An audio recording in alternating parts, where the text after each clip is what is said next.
ماشاءاللہ لا حول ولا قوة الا بالله العلی العظیم حسبنا اللہ ونعم الوکیل ونعم المولا ونعم النصير رب اشرح لي صدري ويسر لي امري واحلل عقدة من لساني يفقهوا قولي الحمد لله رب العالمين والعاقبة للمتقين والجنة للمؤمنين ونعرف في رأسه الصلاة والسلام على أشرف الأنبياء والمرسلين وخاتم النبيين والطيبين الطاهرين ورحمة الله على آبائهم أجمعين وقادرهم ووارثي حقوقهم ومنكر فضائلهم على إلى يوم الدين أما بعد فقد قال الله تبارك وتعالى في كتابه المبين وهو أصدق الصابرين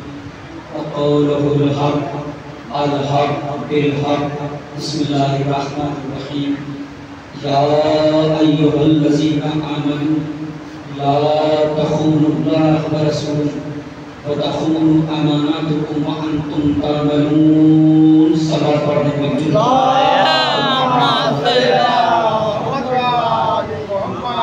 سمجھ کرنے پر معزز محترم مکرم حضرات مسلم کربلا ظاہر سی بات ہے کہ ہم ایسے ایام اور ایسے دنوں میں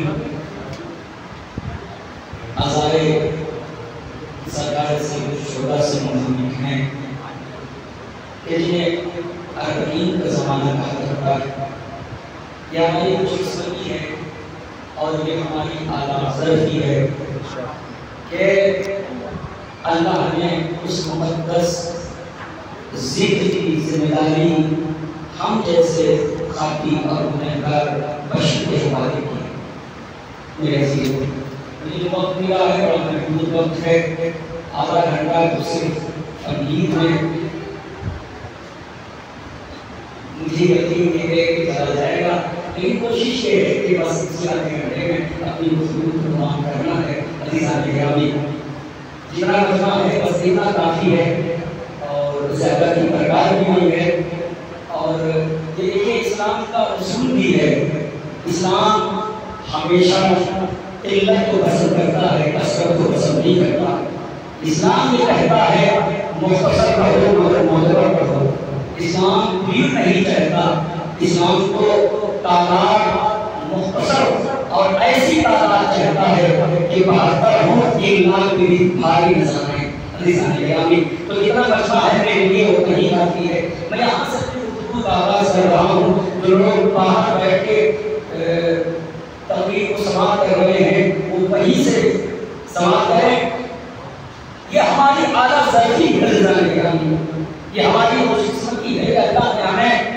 ایسے گھرانے میں پیدا کیا کہ جس گھرانے میں اہل بیت کی محبت پائی جاتی ہے ورنہ وہ علاقل شریف عدیم تھا وہ واجد مطلب تھا وہ چاہتا تو ہمیں کسی ایسے گھر میں پیدا کر دیتا کہ صبح سے لے کے شام تک شرک ہی شرک میں ہمارا دن گزر جاتا عزیزان گرامی لیکن یہ ہماری خوش قسمتی ہے یہ ہماری عادت سرتی ہے عزیزان گرامی ایک جملہ کہہ کے میں اپنی منزل کی جانب آگے بڑھنا چاہتا ہوں کہ یہ ہماری ماں کی امانت داری ہے کہ اس نے امانت میں امانت داری برتی ہے خیانت داری نہیں اگر خیانت داری کی ہوتی تو آج بھی ہم یزید کو جیسے زمانہ رضی اللہ کہتا ہے ہم بھی رضی اللہ کہتے ہیں ایک سوال پڑھتے ہیں محمد والا نعرہ حیدری حیدری بابا دیوان نعرہ سلوات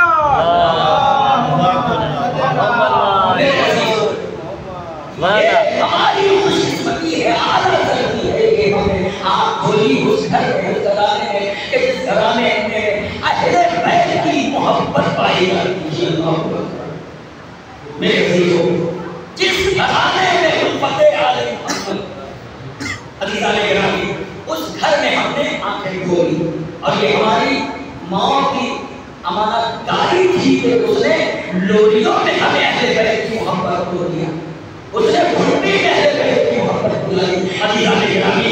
اس نے اٹھتے بیٹھتے آل محمد کا اتنا تذکرہ کیا، اتنا ذکر کیا عزیزان گرامی، اب جب بھی ذکر اہل بیت ہوتا ہے دل مچل جاتا ہے، یہ کہہ کے مجلس میں ہمارا وجود آ جاتا ہے کہ اگر حسین نہ ہوتے تو ہم نہ ہوتے۔ آواز پڑھتے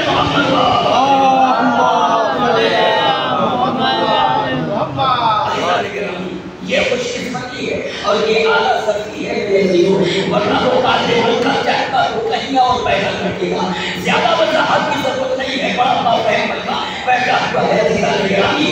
آپ دیکھتے ہوں گے صبح سے لے کے شام تک کیا سب کے سب اس مقدس ذکر سے وابستہ ہیں؟ کیا سب کے سب فرش عزا پہ آتے ہیں عزیزان گرامی؟ فرش عزا پہ ہر کسی کے مقدر میں یہ ہے ہی نہیں کہ وہ فرش عزا تک آ جائے، کیوں؟ اس لیے کہ فرش عزا پہ آنے کے لیے سب سے پہلی شرط یہ ہے کہ ماں نیک ہو، باپ ایک ہو۔ فرش عزا پہ آنے کے لیے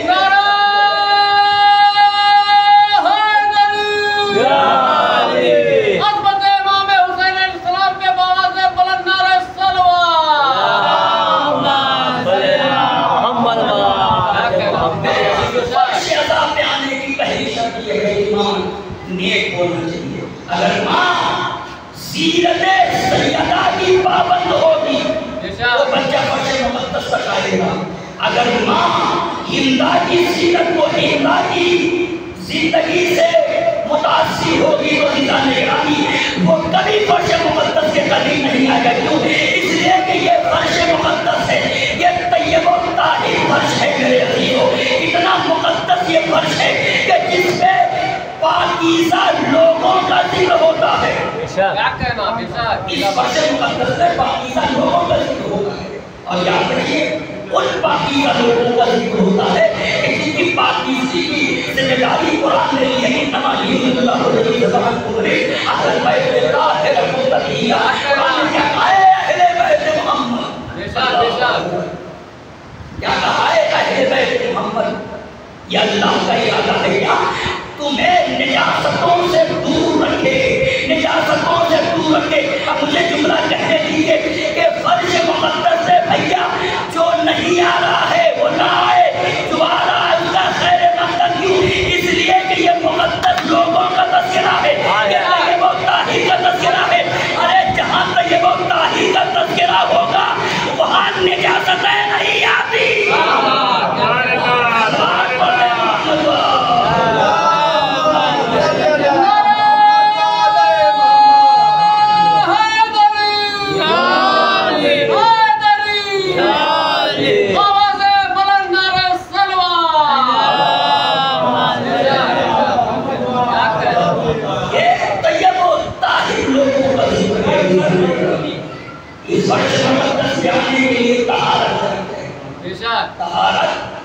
جسمانی طہارت کے ساتھ ساتھ روحانی طہارت کی شرط ہے۔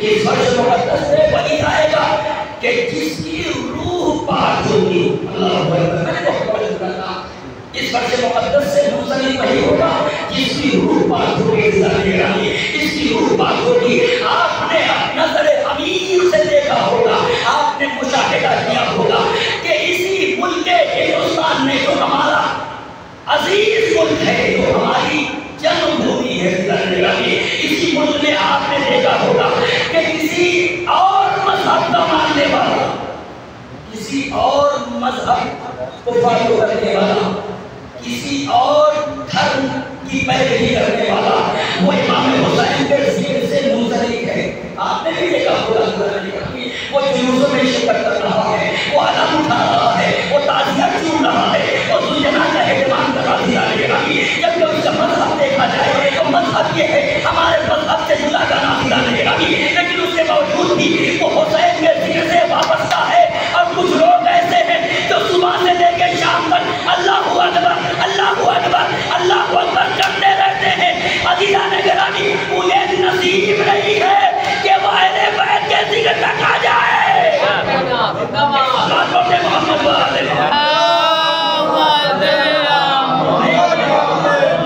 جیسے لوگ میرے عزیزوں، لیکن اس کے باوجود بھی وہ عزاداری امام حسین سے منسلک ہے میرے عزیزوں، ہے منسلک وہ۔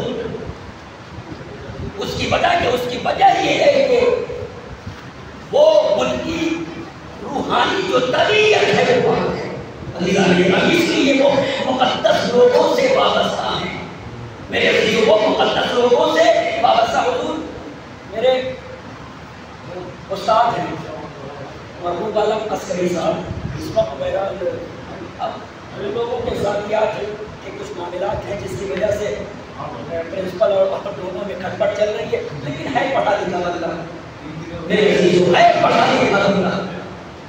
میں نے ایک حدیث پڑھی کہ جب ظہور امام کے سلسلے سے وہ حدیث یہ ہے کہ ظہور کی جو علامتیں ہیں ان میں سے ایک علامت یہ بھی ہوگی کہ سورج سوا نیزے پہ ہوگا میرے عزیزوں۔ میں آخری منزل تک کی توجہ چاہتا ہوں، خورشید بھائی میں آپ کی داد چاہتا ہوں میرے عزیزوں۔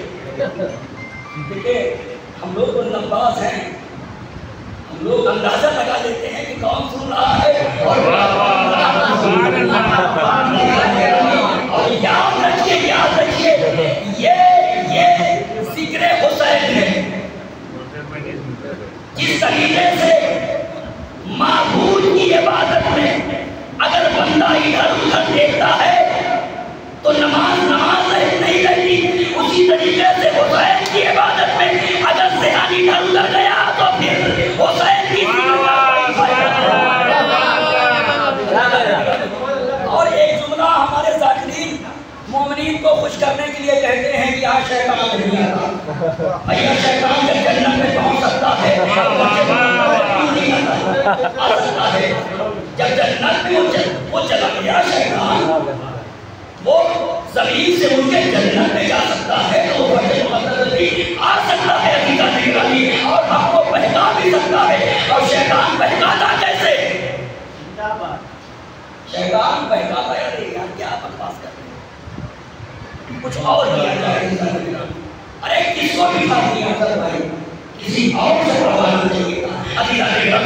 اس طریقے سے شیطان بہکاتا ہے، اور یاد رکھیے جب شیطان کے وسوسے کو آپ محسوس کر لیجئے تو شیطان میں لعنت نہ کیجئے، بلکہ جس نے شیطان کو شیطان بنایا اس پہ لعنت کیجئے۔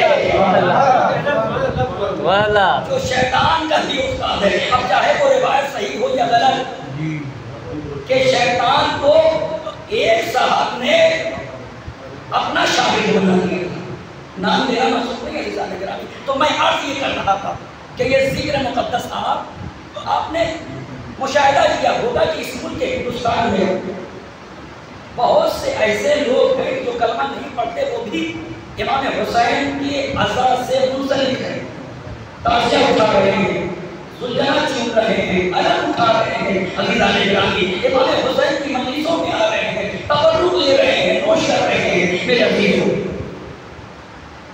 یہ کیوں کر رہے ہیں؟ اس کی وجہ یہ ہے کہ ان کی جو روحانی کیفیت ہے وہ کہیں نہ کہیں پاک ہے۔ میں نے ایک حدیث پڑھی ظہور امام کے سلسلے سے کہ جس میں یہ بیان یہ کیا گیا کہ ظہور کی علامتوں میں سے ایک علامت یہ ہوگی، اگر بات پہنچ جائے تو پھر میرے عزیزوں کو سماعت کیجیے گا، ایک علامت یہ ہوگی کہ سورج سوا نیزے پہ ہوگا۔ اور جب میں نے حضور اس حدیث کو پڑھا تو مجھے چکر آنے لگا کہ مئی کے زمانے میں اتنی بلندی پہ سورج اور بھیجا چھوڑنے لگتا ہے، آگے گھنٹے کے لیے کوئی کھڑا نہیں ہو سکتا، اور جب سورج سوا نیزے پہ ہو جائے، ایک نیزے کی اوقات ہی کیا یعنی 1.5 ڈنڈا، وہ لاٹھی جو ہمارے گھروں میں ہوتی ہے دیہاتوں میں 1.5 لاٹھی، بس یہ 1.5 لاٹھی سے بھی کم، 1 لاٹھی اور تھوڑا سا، جب اتنی بلندی پہ اخلاق بھائی سورج ہے، اور ہمارا عالم یہ ہے کہ 10 منٹ مئی کے مہینے میں، جون کے مہینے میں دھوپ میں ہم کھڑے نہیں ہو سکتے، جب سورج سوا نیزے پہ آ جائے گا تو پھر کیا ہوگا؟ اللہ نے کہا پھر کیا ہوگا؟ یعنی آدمی لوہے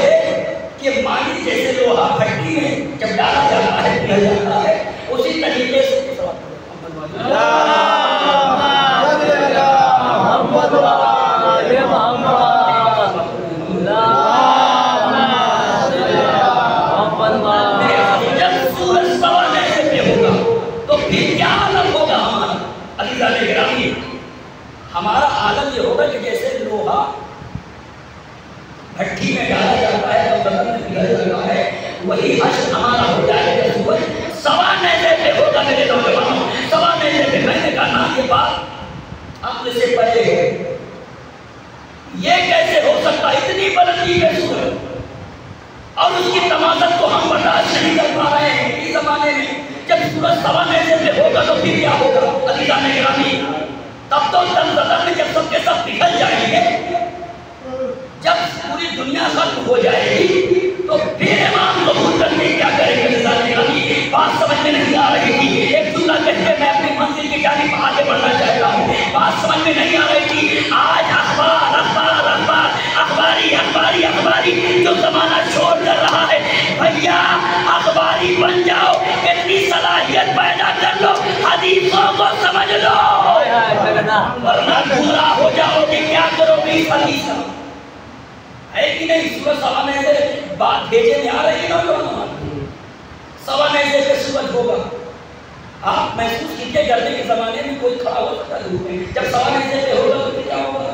دیکھیے حدیث سمجھنے کے لیے علم درکار ہے، اور شاید ہمارے یہاں تقلید واجب کی گئی اسی لیے کہ جو بات سمجھ میں نہ آئے اپنے بڑوں سے پوچھو، عزیزان گرامی اپنے بڑوں سے پوچھو، مجتہدین کی طرح رجوع کرو میرے عزیزو، اس لیے کہ تمہارے اندر اتنی صلاحیت نہیں ہے کہ تم معصوم کی باریکیوں کو سمجھ سکو، ان کے فصیح و بلیغ لفظوں کے تم وضاحت کر سکو میرے عزیزو۔ اسی لیے کہا گیا ہے کہ جب بات سمجھ میں نہ آئے تو بڑوں سے پوچھو۔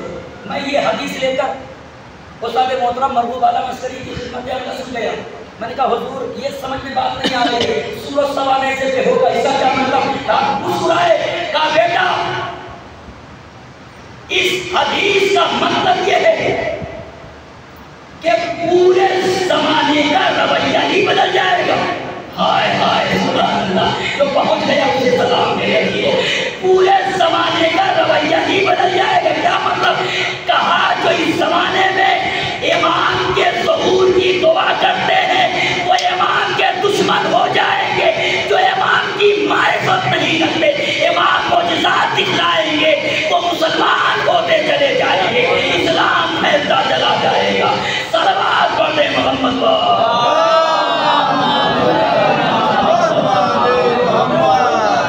تب بات سمجھ میں آئی کہ جو آج عزائے امام حسین سے منسلک حضرات ہیں کہ جو کلمہ گو نہیں ہے عزیزان گرامی، جو مسلمان نہیں ہیں لیکن اس کے باوجود بھی امام حسین کی عزات سے منسلک ہیں، عزیزان گرامی کا مطلب یہ ہوا کہ امام معجزات دکھائیں گے، وہ بغیر جو چرا کے امام کے ہاتھ پہ بیعت کرتے چلے جائیں گے۔ آج جو دعوے کر رہے ہیں امام آپ تشریف لائیں، ہم آپ کے ناصروں میں ہوں گے، ہم آپ کے مددگار میں ہوں گے، عزیزان گرامی ہم آپ کی نصرت کریں گے، وہ امام سے دلیل مانگیں گے کہ آپ کیسے امام ہیں۔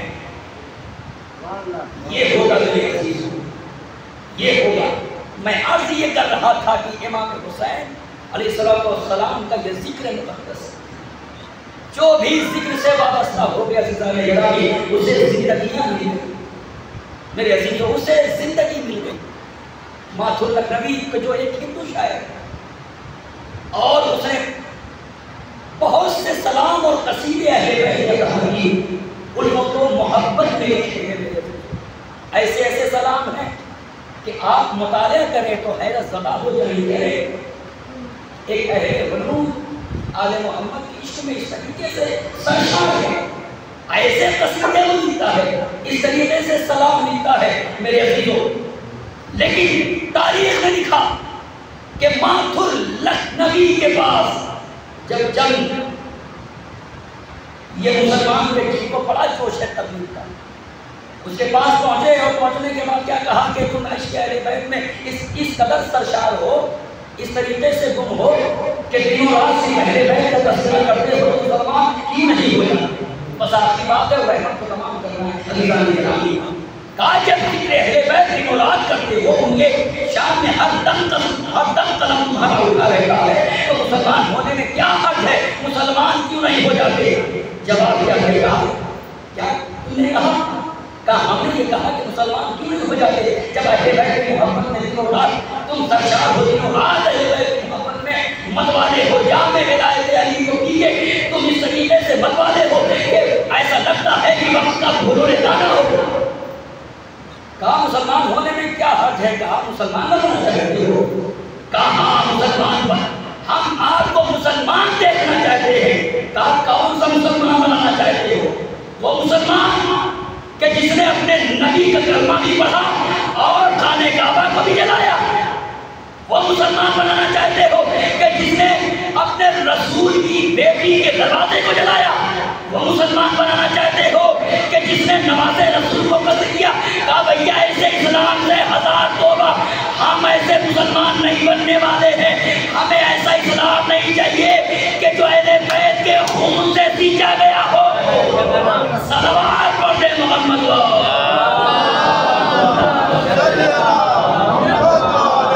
ہمیں ایسا اسلام نہیں چاہیے، ہم اس طریقے کا مسلمان نہیں بننا چاہتے، بلکہ تو ہمیں وہ اسلام چاہیے کہ جس میں شاملی ہو، جس میں محبت ہو، جس میں الفت ہو، وہ اسلام کہ جو اہل بیت والا ہو، لے کے آؤ تو میں مسلمان بن جاؤں گا۔ حدیث گرامی اس کے بعد اس نے مسلمانوں کے اوپر کیا طنز کیا ہے آپ نے بارہ سنا ہوگا، کیا کہا مات اللہ نبی نے سوگمی نے تنموں سے آواز کیا، اس نے کیا کہا؟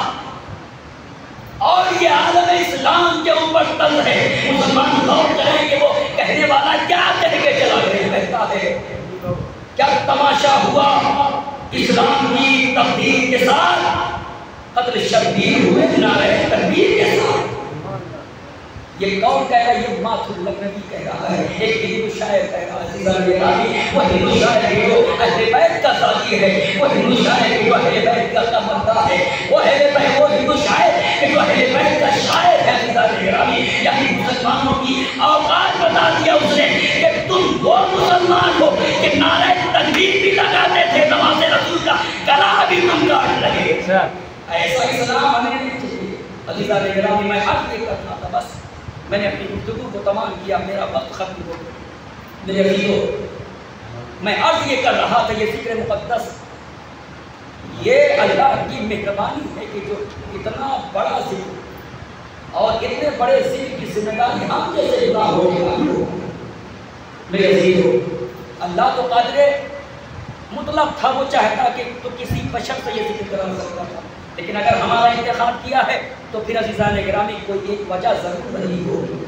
میرے عزیزو اگر ہمیں چنا ہے ذکر حسین کے لیے تو عزیزان گرامی کوئی علت ضرور رہی ہوگی۔ وہ علت کیا ہے؟ وہ علت ہے کہ جب اللہ نے دیکھا یہ وہ قوم ہے، یہ وہ قوم ہے، یہ وہ قوم ہے کہ جس کی تمنا خاتون جنت نے کی ہے۔ کہا جب میرے لال حسین کو قتل کر دیا جائے گا، یہ بتائیے جب کوئی نہ ہوگا تو پھر حسین کا ماتم کون کرے گا؟ اے بابا حسین پہ کون روئے گا؟ اے بابا حسین کا غم کون منائے گا؟ رسول مقبول نے پیشن ہوئی کیا کہا ہے بیٹی فاطمہ، اللہ ایک قوم پیدا کرے گا جس کے جوان حسین کے جوان کا ماتم کرے گے، جس کے بوڑھے حسین کے بوڑھوں کا ماتم کریں گے، اور جس کی خواتین حسین کی اجڑی ہوئی خاتونوں کا ماتم کریں گے کہ جو سر پڑھنا کربلا سے کوفہ، کوفہ سے شام، شام سے زندان شام میں قید ہو گئی۔ وزدارو میں نے اپنی گفتگو کو تمام کیا، یہ اللہ کی مہربانی ہے۔ میں اللہ کی بارگاہ میں اپنے رسول سے شکرانہ ادا کرنا چاہتا ہوں۔ اتنی بڑی ذمہ داری تو ہم نبھا رہے ہیں میرے خدا، اگر اس ذمہ داری میں اس ذمہ داری کو نبھانے میں کوئی کوتاہی ہو گئی ہو اس لیے کہ بڑے لوگوں کی ذکر کی ذمہ داری ہمارے پاس ہوتا ہے، اس حسین کے ذکر کی ذمہ داری ہمارے پاس ہوتا ہے کہ جس کی ذکر کی ذمہ داری اللہ نے لے رکھی ہے۔ پر ہم تیرا کام کر رہے ہیں میرے خدا، ہمیں یقین ہے کہ ہم اس طریقے سے عزائے حسین نہیں کر پا رہے ہیں کہ جو کرنے کا حق تھا، لیکن جتنی اوقات ہماری ہے، جتنی سکت ہماری ہے، جتنی قوت ہماری ہے، پر ہم حسین کی بارگاہ میں لے کے کھڑے ہوئے ہیں۔ اے میرے اللہ تو حسین کو راضی کر دے تاکہ حسین ہمارے اس ذکر سے راضی ہو جائے۔ میرے عزیزو بس میں نے اپنی گفتگو کو تمام کیا۔ یہ ذکر مقدس آج ہم اس حسین کا تذکرہ کر رہے ہیں، اللہ اکبر، اس حسین کا ذکر کر رہے ہیں، حسین کے مسائل کو سننے کے لیے اکٹھا ہوئے ہیں رونے والوں کہ جس سے 40ویں کی جو تاریخ تھی وہ آج کبھی جو گزر گیا، وہ حسین کے 40ویں کی تاریخ 40 ایک بہن اپنے بھائی کا چہلم منانے کے لیے 1 سال کے بعد کربلا آئی ہے۔ حضرات آپ نے خطبہ ظاہرین علماء سے مسائل سنا ہوگا کہ ہوگا کس طریقے سے میرے نے کہا کوئی میری مجھے تفصیل میں نہیں جانا ہے، مجھے صرف 2 فقرے بیان کرنا ہے تاکہ آپ کی آنکھیں نہ ہو جائیں۔ بڑے بڑے مومنین مسائل سننے کے لیے آتے ہیں، مجھے یقین یہ ہے کہ کسی کی آنکھ ایسی نہیں ہوگی کہ جو غمزدہ نہ ہو، جو غمگین نہ ہو، جس میں اشک نہ ہو۔ جو حضرات تاریخ لکھا کہ یزید ملعون نے سید سجاد کو بلایا، کیا کہا؟ اے سید سجاد، میں نے آپ کو رہا دیا، اب آپ کا دل چاہے تو شام میں رہیں، دل چاہے تو مدینے چلے جائیں۔ اللہ اکبر، رہائی کی خبر میرے امام نے سنا۔ تاریخ میں جو یہ ہے یزید نے سمجھ رہا تھا کہ سید سجاد رہائی کی خبر سنیں گے، سید سجاد خوش ہو جائیں گے، سید سجاد کے چہرے پہ ہنسی آ جائے گی، لیکن راجی کہتا ہے میں نے کیا کیا؟ یزید نے کہا چاہے آپ مدینے چلے جائیں یا شام میں رہیں، اتنا سنا تھا میرا امام سر کو پیر کے دہانے مار مار کے رونے لگا۔ نوزادو میرا بیمار امام یزید کے دربار میں کھڑا ہو کے گریہ کر رہا ہے، ماتم لگا۔ یزید نے کہا اے سید سجاد، میں نے تیرے جیسا پہلا قیدی دیکھا ہے، اس سے پہلے میں نے قیدیوں کو دیکھا جو قیدی رہائی کی خبر سن رہا تھا، ارے خبر کو سن کے وہ خوش ہو جاتا تھا، تم ماتم کیوں کر رہے ہو؟ سن سکو کہ میرے امام نے کیا کہا؟ میں رو اس لیے رہا ہوں کہ ارے تجھے رہا کرنا تھا، اس وقت رہا کر دیا ہوتا جب میری بہن سکینہ ہر وقت مدینہ۔ اللہ اکبر، اللہ اکبر، کیا کہا؟ اس وقت کیوں نہیں رہا کیا جب میری بہن سکینہ زندہ تھی؟ دو تاریخ نے لکھا، تاریخ میں جملے یہ ہے، اس کے بعد یزید کہتا ہے سید سجاد تمہیں مدینہ جانا ہے؟ کہا ہاں ہمیں مدینہ جانا ہے۔ کہا سید سجاد اتنا بتا دو، اتنے ناموں کی ضرورت ہے۔ میرے امام نے کہا صرف 4 ناطے مجھے چاہیے، قیامت کا جملہ ناتیوں نے لکھا ہے رونے والوں، کیا کہا؟ مجھے صرف 4 ناطہ چاہیے۔ اللہ اکبر، یزید کہتا ہے اے سید سجاد میں نے سنا ہے جب تمہارا قافلہ مدینے سے کربلا آیا تھا، 48 بیویاں آئی تھی، 64 بچے آئے تھے، لیکن 4 ناطے، یہ بات سمجھ میں نہیں آ رہی ہے، تم سبوں کو رونے والوں۔ میرے امام نے کیا فرمایا؟ اے ظالم تو پوچھ رہا ہے، ارے تیرے ظالموں نے ہم پر وہ ظلم اٹھائے جب قافلہ کربلا سے چلا، بے کجاوا اونٹوں کو ہانکا گیا، بچے ماں کی گودیوں سے زمین پر گر رہے تھے، اماں خدا حافظ، مائیں تڑپ کے کہتی تھی اے میرے لال اگر ہاتھ بدے نہ ہوتے ماں مدد ضرور۔ اللہ اللہ رونے والوں، مولا کو رحمت سوائے غم کربلا کے ہاں آنکھیں نم ہو گئی۔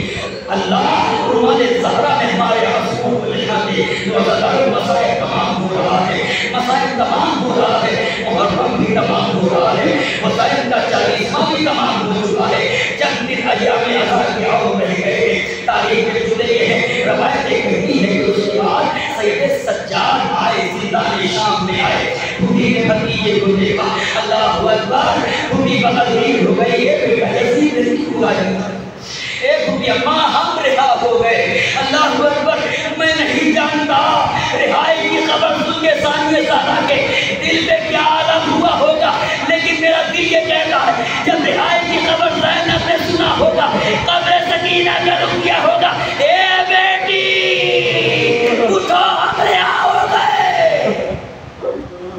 سکینہ، اے میرے لال اٹھو سکینہ، ہمیں رہائی مل گئی، میرے لال اٹھو، اے سکینہ اٹھو، یہ دیکھو تیرا بھیا خبر رہائی لے کے آیا ہے۔ اللہ اکبر، رہائی کی خبر زینب نے سنا، کہا سید سجاد یزید نے کیا کہا؟ تو بھی اماں اس نے کہا ہے چاہے آپ مدینے چلے جائے یا بیوی شام میں رہے۔ اللہ اکبر، زینب نے جیسے ہی رہائی کی خبر سنی، سید سجاد سے کہا ایک بلال یزید سے جا کے کہہ دو پہلے ایک مکان خالی کرا دے. جو عزادارو پہلا عزا خانہ یزید کے دربار میں سیدہ عالمہ کی دختر خاتون جناح کی بیٹی ثانیہ زہرا ایک مرتبہ یزید کے دربار میں پہلا عزا خانہ بنا رہی ہے. پہلی فرش مقدس کو بچھا رہی ہے اپنے بھیا کا ماتم کرنے کے لیے. روایت میں لکھا مکان خالی ہو گیا, کالے پردے لگ گئے, کالے جھنڈے لگ گئے, روز ہزاروں مجلس تمام ہو رہی ہے. روایت میں لکھا کالے جھنڈے لگ گئے. اس کے بعد زینب نے کہا ایک بلال جا کے یزید سے کہہ دو شام کی عورتوں کو آنے سے نہ روکے. ان سے شام کی عورتوں سے کہہ دو کہ وہ آئیں ہمیں پرسا دے, اس لیے کہ 1 سال ہو گئے ہمیں کسی نے نہ تو علی اکبر کا پرسا دیا, نہ تو قاسم کا پرسا دیا, نہ محمد کا پرسا دیا. ہائے رے میرے اللہ میرے بھیا حسین کا بھی کسی نے پرسا نہ. اللہ اکبر ختم ہو رہی ہے. کیا کہا ایک بیٹا جا کے کہہ دو شام کی عورتیں تو آنے سے روکو کہ نہ عزادار ہو. تاریخ لکھا دوسرے دن شام کی عورتیں اس عزا خانے زینبیہ میں داخل ہوئی کہ جس کی بنا ثانیہ زہرا نے رکھی. اللہ اکبر روایت لکھا شام کی عورتیں آنے لگی, پرسا شروع ہو گیا. میں نہیں جانتا کس طریقے سے بیویوں نے پرسا دیا ہوگا, خاتون جناح کی بیٹیوں نے پرسا دیا ہوگا. اللہ اکبر. لیکن میرا دل یہ کہتا ہے جب شام کی عورتیں علی اکبر کی ماں کے قریب آئی ہوں گی ایک مرتبہ کہا ہوگا اے ام لیلا تمہیں علی اکبر کا پرسا, ارے علی اکبر یاد آ گیا ہوگا 18 برس کا چاہا.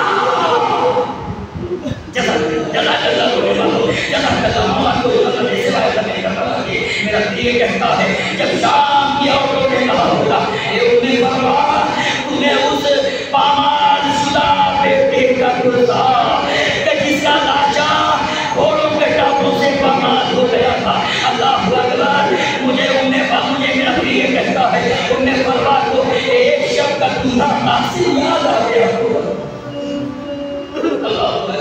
ایک شب کا دودھا قاسم یاد آ گیا ہوگا.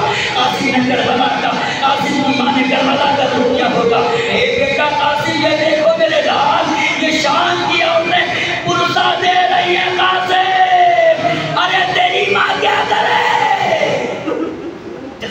جزاک اللہ ہونے والوں. ہاں ماتم کرنے کا یہی ہے, حق ہے آپ کو بہانے کا نہیں ہے. کیا فرمایا تھا میرے مولا نے, کیا کہا تھا اے میرے صحابی نہ بتا دے کیا کر رہے ہو. مولا آپ کے کپڑے ہو رہا ہوں, ارے یہ روکنے کا طریقہ نہیں ہے مولا. یہ دیکھیے رومال اشکوں سے بھر گیا ہے مولا. میرے مولا نے جھولے گھسنا ہے, ایک جھولا کہا یہ طریقہ رونے کا نہیں ہے. کہا مولا کیسے رو, کہا جب بھی میرے جلد امجد کا مسائل سنو اس طریقے سے ڈھونڈ کے رو جیسے ضعیف ماں اپنے جوان بیٹے کے جنازے پہ جزاک اللہ ہونے والا. ماتم کرنے کا یہی وقت ہے. تاریخ کے جملے یہ ہیں روایت یہ لکھا کہ پرسا تمام ہوا. ایک بیویوں نے کربلا کی لوٹی ہوئی بیویوں کو پرسا دیا, پرسا تمام ہوا. دوستارو ابھی کہتا ہے راہی کہتا ہے اب اس کے بعد لوٹے ہوئے تبرکات آنے لگے. ایک روایت پیش کر کے مجلس کو تمام کرنا ہے. جس نے محسوس کر لیا اللہ اکبر اس کی آنکھوں میں اشک آ جائیں گے. روایت نے لکھا کہ اب تبرکات آ رہے ہیں. عباس کا روح کھیا ہوگا, غازی کا پرچم چمچما ہوگا. آپ نے تاریخ میں لکھا لوٹے ہوئے سامان آ رہے ہیں. اس لوٹے ہوئے سامان میں سب سے پہلے عباس کا علم آیا. اللہ سب سے پہلے عباس کا علم آیا. لو ہزاروں عباس کا علم نظر آیا. مردوں میں سید سجاد محمد باقی کے علاوہ کوئی نہیں ہے. سید سجاد نے 1 سال کے بعد اپنے چچا کا علم دیکھا, دل پر آیا. علم کو لینے کے لیے آگے بڑھے, اپنے ہاتھوں میں علم کو لیا. لو ہزاروں اپنے ہاتھوں میں علم کو لیا. راوی کہتا ہے جیسے ہی علم میں نگاہ سید سجاد کی پڑی دہاڑے مار کے رونے لگے. آواز دے میرے چچا جب علم بیٹے نے سورا, ارے تیرے لاشے کا کیا حالت. اللہ اکبر ہونے والا. مولا کوئی غلط اس سے باہر نہیں کرنا. جب عالم میں اتنے تیر مارے گئے، اتنے سوراخ ہو گئے کہ ایک نے چچا تیرے جسم کا کیا عالم رہا ہوگا۔ اللہ اکبر عالم آیا۔ اس کے بعد روایت میں لکھا تمام شہداء کے سر آئے۔ میں تمام روایت کو چھوڑ رہا ہوں، بس ایک روایت پڑھنا ہے آپ کی خدمت اقدس میں روایت نے لکھا کہ اب ٹوٹی ہوئی چادریں آ رہی ہیں۔ زینب نے پڑھ کے اپنی چادر کو لیا، ام کلثوم نے پڑھ کے اپنی چادر کو لیا، رقیہ نے پڑھ کے اپنی چادر کو لیا، ام لبابہ نے پڑھ کے اپنی چادر کو لیا۔ سب کی چادریں آ گئی، سب کی چادریں آ گئی۔ راوی کہتا ہے سب سے آخر میں ایک چھوٹی سی چادر آئی۔ اللہ اکبر، جن کی 4 سال کی بیٹیاں ہیں وہ مجلس کے بعد اپنے گھروں پہ جائے، سکینہ کے مسائل کو محسوس کر کے اپنی بیٹی کو ضرور پہنچا دیں۔ روزاداروں، روایت میں لکھا سب سے آخر میں چھوٹی سی چادر آئی، کوئی بیوی نہ اٹھی۔ ایک مرتبہ زینب بلند ہوئی، آگے بڑھی، ننھی سی چادر کو لیا، اپنے ہاتھوں میں لیا۔ اب خاتون شام یہ سمجھ رہی تھی، مسئولات شام یہ سمجھ رہی تھی، ننھی سی چادر کو لے کے زینب ام رباح کے پاس آئے گی۔ اے بیوی، تیری بیٹی کی چادر ہے، اے بیوی تیری دختر کی چادر ہے، اسے اپنی آغوش میں لے لے۔ لیکن راضی کہتا میں نے کیا دیکھا کہ زینب نے ننھی سی چادر کو لیا، زندان کے گوشے میں آئی، ایک اندھیری قبر پہ چادر کو رکھا، نوحہ پڑا، اے بیٹی لو ہم رہا ہو گئے، چادر مل گئی۔ اللہ جزاک اللہ رونے والوں، بس مجلس تمام ہو گئی۔ راوی کہتا ہے اس کے بعد یہ اہل بیت اطہار کا لٹا ہوا قافلہ بشیر ابن جزلم کے ہمراہ مدینے سے نکلا 3 دن تک مارا ہوا۔ اس کے بعد مدینے سے اپنی کربلا روانہ ہوا۔ تاریخ میں لکھا کہ بشیر ابن جزلم جب یہ قافلہ لے کے آگے بڑھا تو راوی کہتا ہے کہ میں نے کیا سنا، بشیر ابن جزلم کے لبوں پر ایک نوحہ تھا، اے شام کے لوگوں اب تماشا دیکھو، اے شام کے لوگوں اب تماشا نہ دیکھو، تم نے اہل بیت اطہار کا بہت تماشا دیکھا۔ اے شام کے لوگوں جو چھتوں پہ ہو وہ چھتوں سے اتر کے اپنے گھروں میں چلے جاؤ، جو دروازے پہ کھڑے ہو اپنے گھروں میں چلے جاؤ، اپنے پردوں کو گرا دو، اس لیے کہ عباس کی بہن 72 کی سوگوار کربلا چلو۔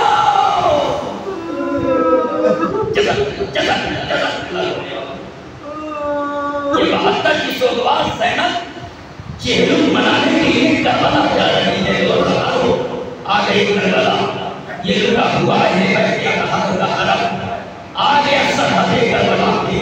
اللہ اکبر، آ گیا سرحد کربلا پہ۔ مولا ان تمام سوگوار کو پھر سے زیارت مسجد کربلا نصیب کرے کہ جنہوں نے حسین کی لہر کو دیکھا ہے، جنہوں نے نہیں دیکھا مولا یہ روزے عقید ہے۔